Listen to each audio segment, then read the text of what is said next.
Hi friends, ఈరోజు చామదుంపలు పులుసు పెడుతున్నాను. ఒక 3 ఉల్లిపాయలు, ఒక 4 పచ్చిమిరపకాయలు, ఒక పావు కేజీకి చామదుంపలు, కొద్దిగా చింతపండు నానబెట్టుకున్నామండి. చామదుంపలు కుక్కర్లోని ఒక 5-6 విజిల్కి ఉడకబెట్టుకోవాలి. ఈ చామదుంపలు ఇలాగా మనం పొట్టు తీసేసుకోవాలి మొత్తం ఉడకబెట్టిన తర్వాత. ఈలోపు మనం ఆయిల్ వేడి చేసుకున్నాం. పచ్చిమిర్చి, ఉల్లిపాయలు,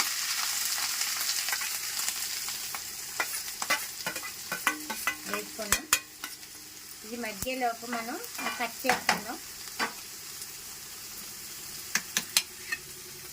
ఇలా పెద్ద దుంపలు ఉన్నవి మనం ఇలా 2 కింద కట్ చేసుకోవాలి. చిన్నవి అయితే అవసరం లేదు.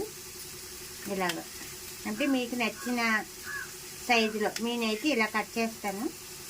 కొంచెం చిన్న దుంపలు ఉన్నాయనుకోండి, మనం కటింగ్ చేయక్కర్లేదు. ఇలా పెద్ద సైజు ఉన్నవి మనం ఇలాగ మీకు నచ్చిన సైజులో మనం కట్ చేసుకుంటే పులుసుకి బాగుంటుంది అన్నమాట. ఓకేనా?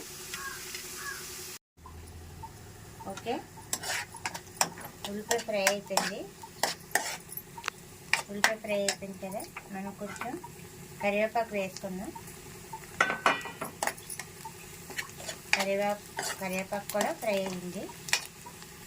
ఇప్పుడు మనం కట్ చేసి పెట్టుకున్నాం కదా దుంపలు, ఇవన్నీ వేసేస్తున్నాను.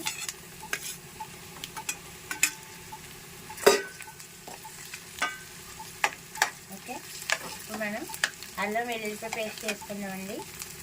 మనం వెల్లుల్లిపాయ అల్లం శుభ్రంగా పొట్టు తీసేసుకొని మిక్సీ పట్టుకొని ఇలాగా ఒక స్పూను ఇది వేసి మనం ఫ్రిడ్జ్లో పెట్టుకున్నాం అనుకో, మన ఇంట్లోనే తయారు చేసుకోవచ్చు, బయట నుంచి తెచ్చుకోక్కర్లేదు. ఓకేనా? ఒక 150 గ్రాముల అల్లముని, ఒక 150 గ్రాముల ఎల్లుల్లిపాయలు తెచ్చుకొని పొట్టు తీసుకొని చక్కగా పేస్ట్ చేసుకొని మనం మిక్సీలో పేస్ట్ అయిపోయిన తర్వాత ఫ్రిడ్జ్లో పెట్టుకోవచ్చు. తర్వాత చేసాం కదా, ఇప్పుడు సాల్ట్ వేస్తున్నాను.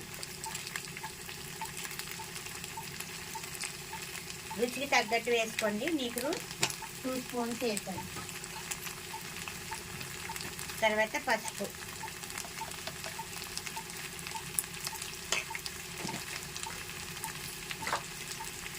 బాగా కలుపుకొని మూత పెట్టుకుందాం. బాగా మగ్గిన తర్వాత ఒక గ్లాస్ వాటర్ వేసుకోవాలి. ఇందులో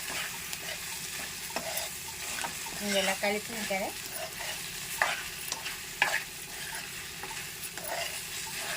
ఇలా కలిసిన తర్వాత మనం సిమ్లో పెట్టుకొని మూత పెట్టుకోవాలి.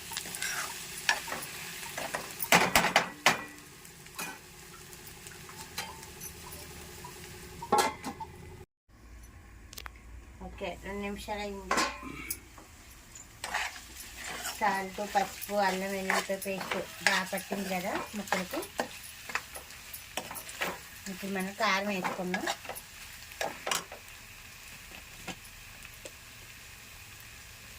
కారం ఒక 3 స్పూన్లు వేస్తున్నాను. మీరు కారం ఎంత తినగలరో దాన్ని బట్టి మీరు వేసుకోండి, మీ చాయిస్ అది.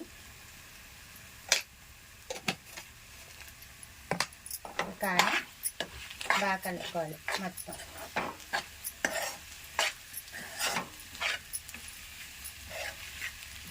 ఓకే, ఇప్పుడు మనం వాటర్ వేద్దాం. కొంచెం ఒక గ్లాస్ వాటర్ వేస్తున్నాము.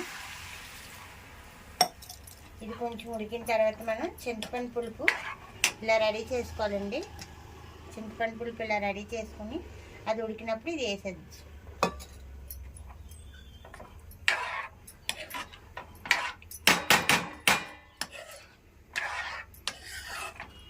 ఇలా ఉడకనిద్దాం.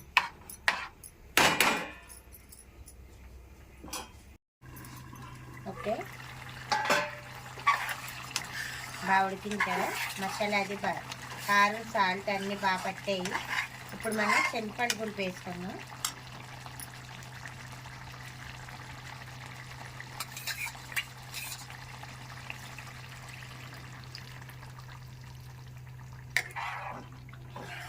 ముందే మనం చింతపండు పులుపు ఫిల్టర్ చేసి పక్కన పెట్టుకుంటే వేసుకున్నప్పుడు కొంచెం ఈజీగా ఉంటుంది.